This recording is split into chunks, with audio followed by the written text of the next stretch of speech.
Hi, I'm Jamie Hicks, and welcome to the Sand Save podcast.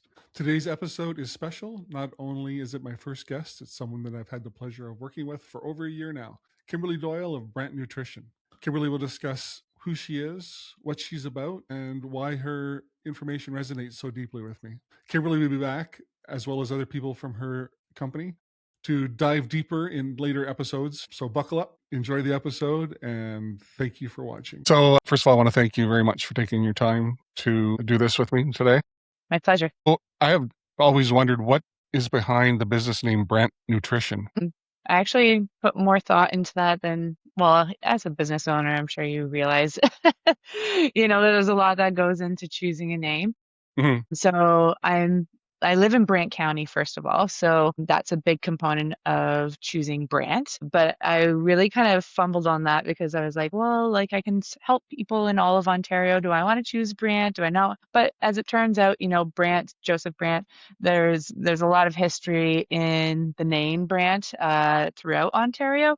I didn't feel like it was pigeonholing me to too small of a location. Then the logo itself, there's a lot of different colors, there's a lot of different sizes of circles, and the whole point of that is that we serve all walks of life, and we're coming from a very non-judgmental position that, we're here to meet you where you're at and take you to where you want to go, right? And yes, we have this knowledge, but ultimately you're in the driver's seat, right?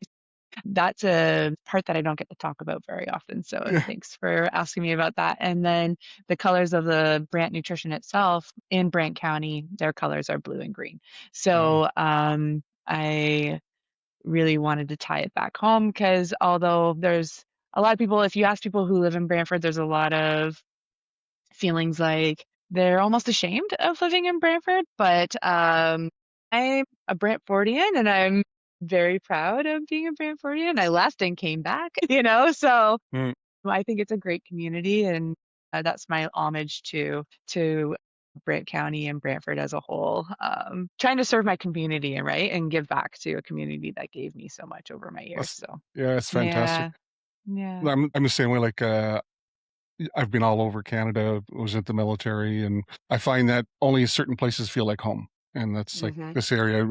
When I'm here, I feel like home. I tried living out in BC and it Mhm. just never felt right to me. So yeah, you get Mhm. comfortable. So Yeah. what was the deciding factor that made you choose nutrition as your career? Yeah, so that's it's a long story, so I'll start with a nutshell and we'll see where we go from there. Right. The short story is I always loved sciences but I wasn't very good at physics, to be honest with you. So I was honestly browsing through at that point. We had all of our stuff in actual catalogs when we're looking for university programs in high school. It wasn't online. I was looking through the book. Well, what science is there that doesn't have physics? And I came across nutrition and I was just like, that's a thing? Like I didn't even know. I didn't even know Mhm. nutrition was a thing. But at the time I was a competitive athlete in a weight-based sport. So at that point I was like, well, I'd love to know how to eat. Right? Because at that point in my life, I was very competitive and my whole world was in competitive sports. And so I was like thinking of it as like a competitive edge, getting an edge on my competitors. And so that was the driving factor. And then the more I learned about it and what you could do with it, I really latched on to the idea of being able to help others with nutrition because I originally wanted to be a teacher. So I'm like, I'm still teaching people, but just about a more particular topic in the field of science. It ended up being a really good fit because I had some stints of like helping classrooms and doing nutrition talks in classrooms and very quickly found out that I don't deal well in large groups teaching. No, yeah. So the one-on-one teaching ended up being really good for me. But yeah, that's the nutshell of how I ended up where I am. And then, you know, um, nutrition itself took me in a lot of different paths, but that's how it got started. That's excellent. Yeah. I I have a hard time talking to big crowds as well. Like I was in sales for a while was in high tech, and I was okay in like one or two person meetings, but I got called to a meeting and I didn't realize that when I showed up, went to the area and there was Okay. like hundreds of people. They had like a place set up, and then people were eating and having drinks and stuff like that. And I asked somebody where this room was that I'm supposed to be having this sales meeting in, and they said, "Oh, it's right here, right there." And I went in, and it was like 300 people. I was in an auditorium. There was like the head of the fire department was there, the head of the police department was there, the head of the city of Ottawa was there, and then all these people, and I'm standing at the front going, "Oh my God, like I'm supposed to do a speech?" I thought I was coming for a sales meeting, and that was like hard. My. Yeah, sometimes and do you think it would have went better if you had known? Probably not. I probably No, wouldn't have. right? Yeah. I think sometimes in those scenarios it's kind of better not to know what you're walking into. I know every time when I was in school and we had to do a book report, I didn't go. I was sick that day. I couldn't Yeah, get in I front of the don't, you school. know what? It wasn't about the talking to the groups that I don't deal well with. Like, I don't mind presenting. What it is for me is multiple conversations. So, children in general, like, not really having, the know-how to be Mhm. taking turns with conversations. Mrs. Doyle, Miss Doyle, Miss Doyle. Like, Mhm. I got overwhelmed really, really quickly with the extra noise. Mhm. That's where I struggle. But if it's like, a group of adults and I'm presenting to a group of adults, that's fine. That's totally cool and Oh, that's good. can wing those situations pretty well. But yeah, I really don't handle noisy rooms very well. So Mhm. that was a learning point where I was like, whew, dodged a bullet on that one. Like, 'cause I was pretty gung ho about being a teacher at one point. So I was pretty thankful that I didn't follow through with those plans. Yeah. Uh, yeah, we seem to be it's hard to figure out what you're supposed to be when you're young. Because like we're all kind of built for something, and you say, "Well, I want to work as a police officer." It's like that's something that I really wanted to do. But now that I'm old, I realize that I probably wouldn't have done well in that role. I'm not Mm, really made like to have the ongoing conflict and because I having yes. those issues. Like I would have been Yes. better off doing like an investigation of crime scene investigation or that type of thing rather than having to deal directly with the public because I have a kid Yeah. triggers my anxiety. So, what is the role of a nutritionist? So there's three different types of dietitians. So I'm a dietitian, first of all. Nutritionists, there is a distinguishment, and that's often unknown. We try really hard to educate people, but nutritionists they're not a protected title. Anybody can call themselves a nutritionist. A cab driver, yourself could call yourself a nutritionist, but it's fraud to call yourself a dietitian if you're not properly qualified and registered as a dietitian with a college. So I'm a registered dietitian, and there's three avenues that dietitians can go down. There's the public health route, so like working for a public health unit somewhere, more policy development in government roles for population groups. And then there's the clinical role, which is what I'm in, where you're doing more one to one individual counseling and working with acute conditions for individual care. And then there is a food service route, which is like more running major kitchens, especially in institutions like a hospital, long-term care facility, something along those lines. So I've dabbled in all the areas, but in my current clinical nutrition role, it's to assess somebody's overall health condition and then preparing care plans to make modifications to their current intake. Diet just means the food that you're eating. It's not actually a thing of like weight loss or anything like that. It's just what you're eating. The word diet just means the food that you eat. So a dietitian will help you modify your diet so that you can help meet your goals. The way we get there really can take a million different routes. And so ongoing a dietitian, if you have a good dietitian, they're going to be able to help you get through the barriers to not just like learn the education, because it's one thing to provide that education and how to make those adjustments, but it's actually developing the plan on how to implement it as well and to overcome the barriers that are presented. Because in today's world, like, we have the internet. There's a lot of education on what's good research and what's bad research. There's a lot of people that can do all their own reading, but the implementation side of that can be really, really difficult, especially when there's multiple disease conditions. And how do we prioritize the information? Because there's so much out there. So, like, If somebody has a physical condition like diabetes, there's a plethora of information out there about diabetes, but as soon as you add on something like a heart condition, or maybe there's a swallowing issue, and then maybe there's a mental health issue, the more complex a situation gets, Hmm. it muddles all of that, and it's like, okay, one diet is saying this and another diet is saying that. I don't know which one is most important for me. So a dietitian can really help tease through that and help create a individualized plan for a particular person based on their conditions. A nutritionist, that I say they're more in the world of prevention, of chronic disease prevention, where the person is relatively healthy. They don't have any diagnoses at this time, like a chronic disease of like diabetes or something like that. They're maybe, younger of age, not hitting any major milestones, menopause, like, well, those are life cycle things. They can deal with menopause if it's uncomplicated, or men in aging, but their role is more particular to preventing disease and preventing issues. Once somebody already has a major issue, they don't have the education or experience in how to reverse those issues, unless it's something simple like a deficiency. They'd be able to deal with those types of things, but they don't have the education to in training to be dealing with major chronic issues, health issues like that. Canada puts out a nutrition guide. It's not really cookie cutter like that for everybody. Like somebody that's got like my issues with anxiety and that kind of thing, my Yeah. nutrition plan isn't going to be just cookie cutter from someone else. There can be different, right? No, and that's the interesting thing though, is that even within a group of people, like I work with a lot of veterans, right? And a lot of veterans come with a similar story, especially the beginning of their entrance into the military. They all go through basic training, right? Everybody has that same entrance and experience going into it.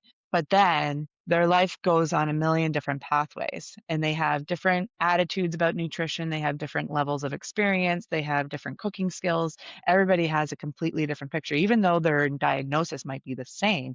The way it presents is very different from person to person. So if you go to a group education session, you're all going to get the same information. But what you take home from that is going to be very different from the neighbor next to you. But if in an individual session, what I would say to you compared to somebody else with the same issues is probably going to be completely different because of the way the anxiety presents and how it creates barriers. There's going to be some commonalities. And ultimately, you both need the same kind of nutrition components in terms of optimizing your anxiety. Things like making sure you're getting enough protein and getting enough B vitamins, getting enough vitamin D and omega 3. We got to make sure you're doing those things, but how I help you do those things is going to be very Right. different because of the lifestyles, right? The social life, the other medical issues, who's involved in your family, right? Like the way I educate that and get you to be able to do those things is probably going to be very different. So how does nutrition then impact anxiety, depression, and your general mood and mental clarity? Yeah. And for the audience watching, I've done a lot of continuing education in the world of how nutrition and mental health intersect. It's kind of like a chicken or the egg, which one came first, right? Because it can go both ways. Poor Hmm. nutrition can trigger anxiety, depression, eating disorders from just a lack of getting malnourished. But then on the other hand, anxiety can make engagement with eating difficult in that prioritization of food, right? Because often in anxiety, we're worrying about the past and the future, right? But very difficult staying connected with the present space and time. So people with anxiety tend to have difficulties recognizing hunger and fullness cues. So staying on a schedule with eating can be very tricky. And then as well within that, when they do decide to eat, it can be very chaotic and not well planned out because again, life is tends to be a little bit hectic and overwhelming. So when they do decide to eat and the cues are so loud for hunger, then it tends to be quick and fast food, convenience, high sodium, high sugar, because this is what the body is saying. Like, I need a lot right now. Like, I need a lot of everything. And the fastest way to get that, right? And so Hmm. your brain is very smart that way. And so when somebody has anxiety, the anxiety can worsen because now the quality of diet is worse. And then that can also lead to deficiencies and issues, just depletion, right? But there's also a component of anxiety that it's when there's no break, right? When the stress Hmm. levels are staying high, our cortisol levels are staying high, our involuntary nervous system is constantly on edge. So there's a very strong connection in people with anxiety to things like IBS, irritable bowel syndrome. There's a lot of constipation, heartburn. There's a lot of GI issues that can come along. Your smile. Yeah, it's been like 45 minutes. That's a long time before we started talking about poo. I told you it wouldn't take very long. It's yeah, you can't talk to a dietitian without talking about bowel movements. It's impossible. It's impossible. What comes in must come out. And Yeah. but so in the world of anxiety though, there's a very strong connection, and a lot of people that I work with that come to me specifically because they are having GI issues. As I get to know them, there tends to also there's very commonly some anxiousness, whether or not they're diagnosed or not. There's this intensity, right? Of that they're always on, or there's a high stress level. They actually have a diagnosis of anxiety or depression. And so I see it in my practice, but it's also there in the research too. Hmm. Yeah, the two go, it's kind It's of a a vicious cycle. cycle. You It get into the is. cycle, it's hard to leave the cycle. It is. So it takes a lot of work to interrupt that. There's a lot of mindfulness work that needs to be done. So I know for myself that I can be good all Hmm. day. And then Hmm. all of a sudden, like at 9 o'clock or 8 o'clock at night, I have this craving hunger for something. Right. Since I've changed my eating habits, so you've helped me, get up, eat right away type thing. And that Yeah. I don't have those anymore, which makes a Yeah. big difference. Cause before then you'd end up like just binging on stuff. And then it was so, And and it then that was feels right. frantic, like, it feels Yeah. like empty pit syndrome, I call it. Yeah. Yeah. It's And you insane. just like eat and you eat and you eat. And then you go to bed afterwards. That's the worst thing you can do, right? And Is how's like that eating sleep right to bed. go? Yeah, exactly. That's like my next question. Like, how does nutrition affect your sleep, recovery, and energy? That's a great question. Yeah, in the world of just basic needs, energy intake overall can greatly impact sleep patterns. If we're not getting enough throughout the day, then, it's hard for us to stay asleep because, again, we have those cortisol levels. Being hungry is a place of trauma for our body. It actually puts us into fight or flight. So that makes us more alert, right? When we're in fight or flight, we got to be ready. We got to be ready to hunt. We got to be ready to fish. We got to be ready to, run. So all the blood flow is coming to our limbs and to our brain. So it's hard for us to sink into circadian rhythms of sleep when we're hungry. So there's a lot of people with anxiety that just have a hard time to slow down to eat. They feel nauseous. They feel like it's going to make them sick if they eat. So they end up being underfed often. And so those people have a hard time staying asleep. They might fall asleep okay, but they wake up commonly throughout the night. So from a inadequate amount of energy, that's what you can see. But then on the other end, like you described, people that they do finally get that breakthrough of hunger later in the evening. So they go all day barely eating anything, maybe a ton of coffee. So Hmm. the caffeine is in their system and that makes it hard for them to fall asleep. And then if they do end up with the binge at the end of the day, so they're doing a day's worth of fueling right before they go to bed. And so for depending on the volume of food that's consumed, that can induce a sleepy state at first, almost like a coma Hmm. like food hangover type thing. So sometimes people do find that they need to eat to be able to fall asleep, but then perhaps the quality of that sleep can be impacted from things like heartburn, waking up with that indigestion and not feeling well when they wake up in the Hmm. morning, which then just keeps that cycle going because now they can't wake up in the morning. They can't eat when they wake up. Otherwise, people are also eating right then, and then they're like they got this other like wind, right? And Right. so Yeah. they have a hard time winding down. So then that shortens your window of sleep because Hmm. it takes them a couple hours after they've ate all that food to be able to go and lay down. Ultimate, and the question was like anxiety impact on sleep or nutrition's impact on sleep. Nutrition? Nutrition. Yeah. Yeah. There's also a good connection in between micronutrients themselves. So if the diet doesn't have a very good variety of foods, Hmm. it can impact our sleep and that relaxation, being able to calm the system. So things like magnesium can help somebody fall asleep if you're taking it, in the evening. It can help Hmm. people fall asleep. Yeah. So there's lots of different ways that it can impact it, but from the big ones, the macronutrient time of it, timing. Timing has a big impact on somebody's quality of sleep because either you're getting hungry or you're just ate, you're full, and now you're Hmm. energized. Yeah, or, you're losing hours of sleep because you get so uncomfortable from the heartburn of side of things. But typically what can happen if we're chronically malnourished is that like we're tired all the time. And so our sleep schedule can kind of get out of whack because we're needing naps during the day and then we're not able to sleep at nighttime. Hmm. Yeah. So the nutshell answer summarize all of that is enough and timing can really Hmm. impact that quality of sleep, the most highest priority part of it. Yeah. Yeah. I did a podcast on misalignment because Mhm, we've evolved over hundreds of thousands of years, and mhm, we've evolved in that time to for survival. So mhm. you'd have to hunt to get your food. You'd That's have right. to, you it wasn't like this plentiful environment that we have now. So we're not we didn't evolve to live this way that we're living No, right now. that's right. We were supposed to live in small tribes, like 50 people. We don't have that anymore. We're misaligned there, and our technology is advancing faster than Mhm, we can evolve as a species. mhm. So I find that certain things like the food that you're talking about, that anxiety that you're feeling in this society is bad, but in evolution, that was a key thing saying, okay, you've got to go hunt, you've got to go out and do certain things. So it was a survival thing. So it was like a positive back then, but now with what we've done in the last 100 years, it comes across as anxiety.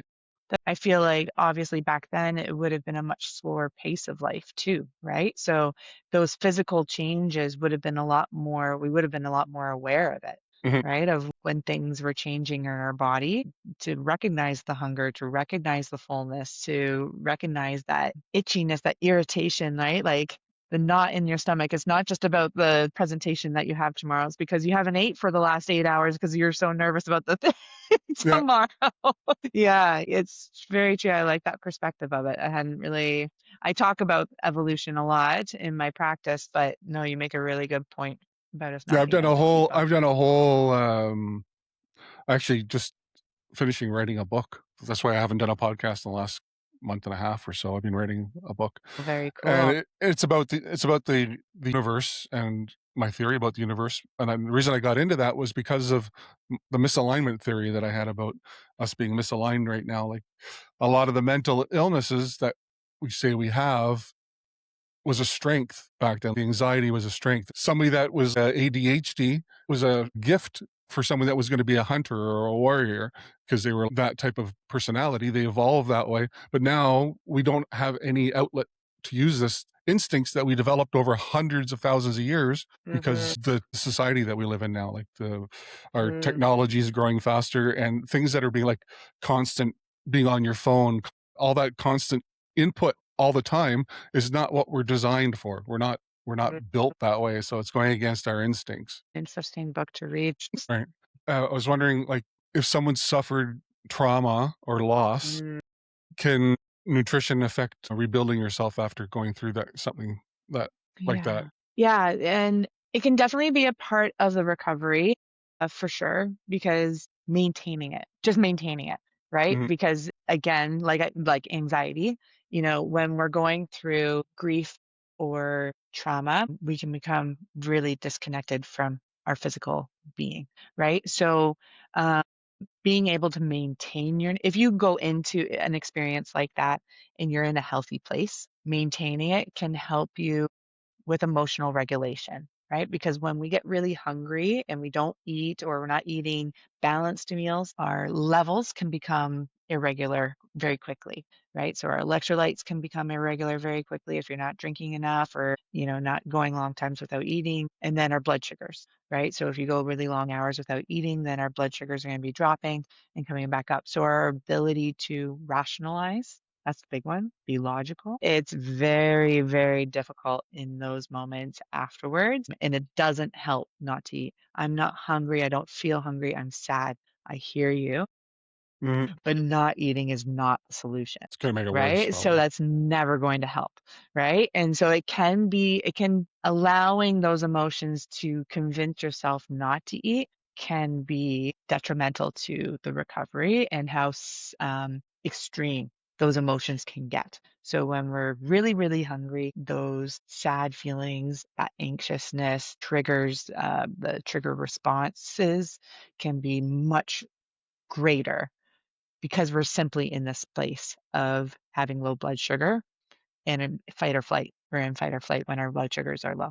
It's like oxygen, right? So when we get panicky because we can't breathe, that's the same feeling as low blood sugars. So it can help uh, that grieving process through the therapy, right? It can make therapy more effective if you're getting Mhm. the right nutrition. PTSD is a trauma. It's kind of a beast of its own because of how inflammatory PTSD can be on the body because every time there's a trigger, it's our fight or flight system being Mhm. activated. So that constant inflammation, because that kind of stress, right? It's okay in short periods of time, but when it's chronic, it's harmful, right? And so how that becomes manifested in our organs and the rest of Mhm. our system can differ greatly from person to person. And it really depends on genetics, to be honest with you. Mhm. So, some people might get an infected gallbladder and then they have to have their gallbladder removed. Some people might have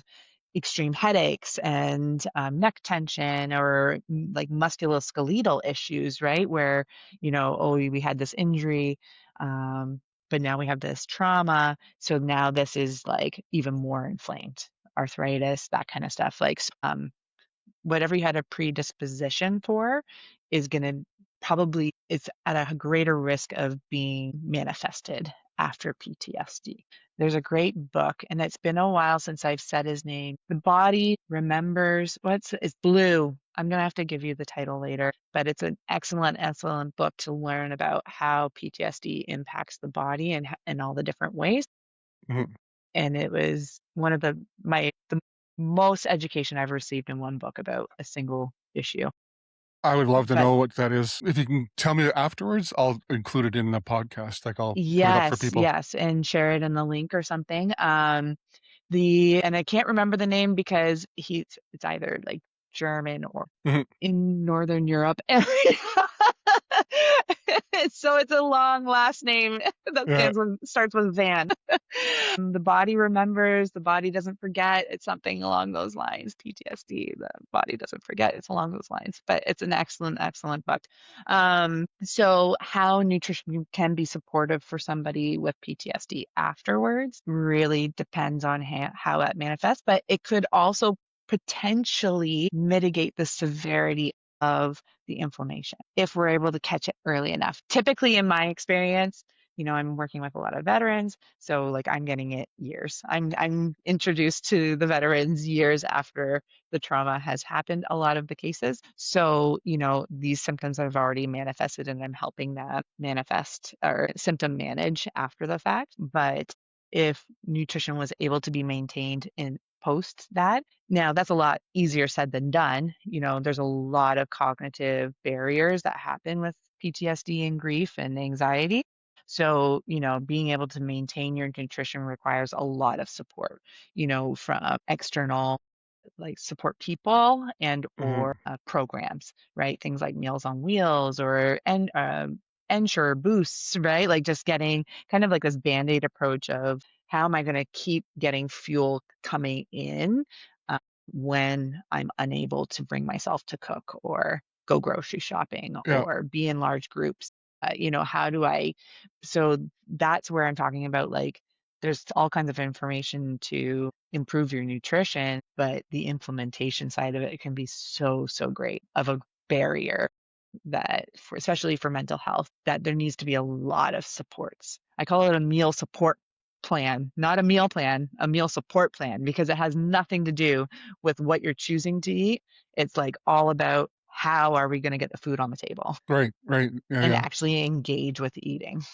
Yes. Yeah, I understand that. Sometimes people just wanna stay in bed and pull the sheets up over their head, and they don't wanna eat Hmm. or anything, right? So and it just Hmm. makes it just compounds the problem. Yeah. So So I'm very often sorry, I just want to add this as we're on the idea of PTSD, where there can be panic attacks and there can be like that heightened nervous system. A big thing that I work on with a lot of my clients with trauma is pre-meal meditation, in that we are intentionally trying to calm the nervous system before a meal starts so that they are actually able to engage with eating, because often the nervous system makes us feel, when it's that jacked up, makes you feel nauseous. It makes you feel like you've got yes. that butterfly feeling all the Yeah, time. So a very good practical strategy is practicing calming the system before a meal, like you're trying to go to bed almost. Deep breaths, any kind of grounding activities that you've learned, that people have learned through therapy or other PTSD symptom management, also works for mealtime. So, deep breathing, box breathing, 5, 4, 3, 2, 1, in terms of finding 5 things you can see, 4 things you can feel, and that kind of idea. Trying to bring your attention to the present self. that's Yeah, great. That's great. Yeah, yeah, I'm excited to share that book with people.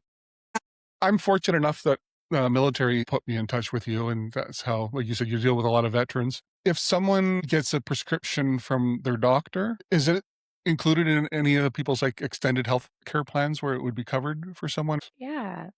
So for veterans, most have access to Blue Cross. Many have access to Blue Cross. So dietitians are covered under Blue Cross. There's not like a very structured, like you get, like in physio, you get 16 sessions a year or 12 sessions a year, whatever it is, right? Hmm. So it's not structured like that. You can have a lot of sessions with a dietitian if you really needed to.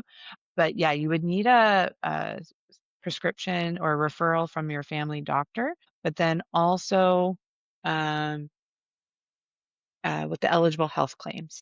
It's easier if there's an eligible health claim for specifically a nutrition issue. It's something like, so they would consider obesity a nutrition related issue. They would consider IBS a nutrition related issue. So if you have something like that in your eligible health claims list, you won't have any issue.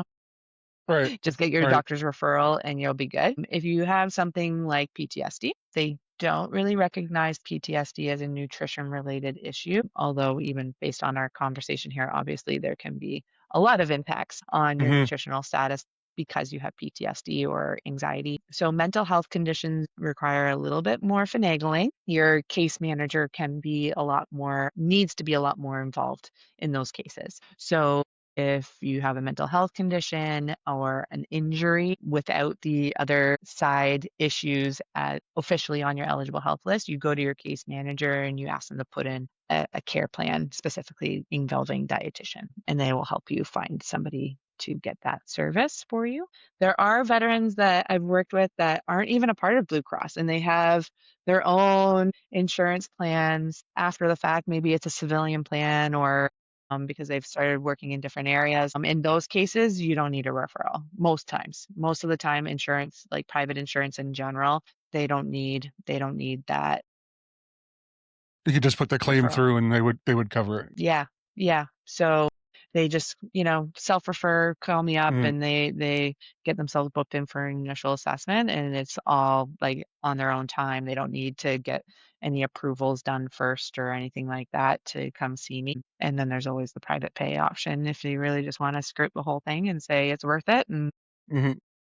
I'm going no matter what, whether they support me or not. So there's always that option too. So a suggestion would be just to check with your personal extended Start with healthcare your case manager, company and right? Start find with the out. case manager and see what they have to say. But yeah, if there's a significant issue with nutrition, I would definitely not sit on that, because it can really greatly impact your overall recovery. Whether it's a physical like injury or mental health injury, or a disease state, right? If we're not fueling properly, it's really hard for those tissues to recover, and for us to be able to engage in therapy from hunger alone, right? So, or macronutrient deficiencies or whatnot, right? So, yeah, it can greatly impact that recovery phase. Excellent. How I'll get you to send me this as well.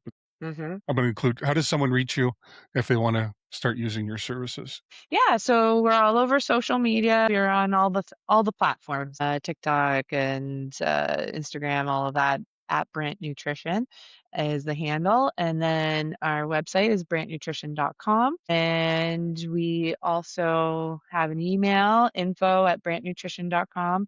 Pretty aligned in all those areas. Our phone number is 519-771-1695. That's our main line there. And we're open Monday to Fridays, and we'll soon be having some weekend hours coming in May. Brant Nutrition itself is group practice. So there's myself and Emily right now. And then in May, I have a third dietitian starting, and her specialty is brain injury, which is Really? wonderful. I'm so Yeah. excited for her to join the team. She's already on the team. She's my admin assistant right now, but she was a dietitian for 5 years and is just took a little hiatus to help a family business, and now she's coming back. But yeah, her niche is TBI. So I'm so excited to have her on the team. And, there's such a world. It's a completely different podcast episode, but, I would love to do that. nutrition for TBI, it's a whole different component. Yeah, it's great. Maybe I can have her on later on Yeah, for she's an episode, because wonderful. that'd be very, very interesting for some people. Yeah, for Hmm. sure. Okay. Well, I'd like to thank you for taking the time out of your day to do this with me. It's greatly appreciated. I It's a thoroughly great enjoy introduction. I'm working with happy you. to come back anytime. Okay. Perfect. Yeah, Excellent. awesome. Okay. Well, thank you. All No problem. right. Bye. Well, I hope you enjoyed the episode today. If there's anything at all in it that resonates with you, please like, follow, and I appreciate if you drop a comment. Also, I'm pretty excited. Winter's been long here in Canada. It's been a lot of snow, very cold. I'm taking off in 4 days to go to the villages, and I will be doing podcasts from there. I'll be looking at different courses and what the villages looks like. It's a fantastic place. I had an opportunity going last year, and I'm very much looking forward to going back this year. So stay tuned, and there's much more to follow. Thank you.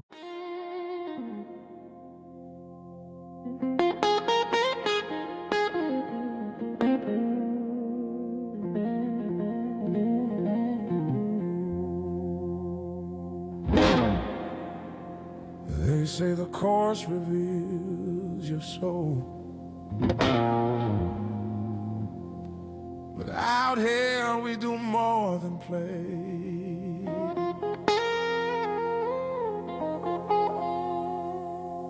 We heal, we speak.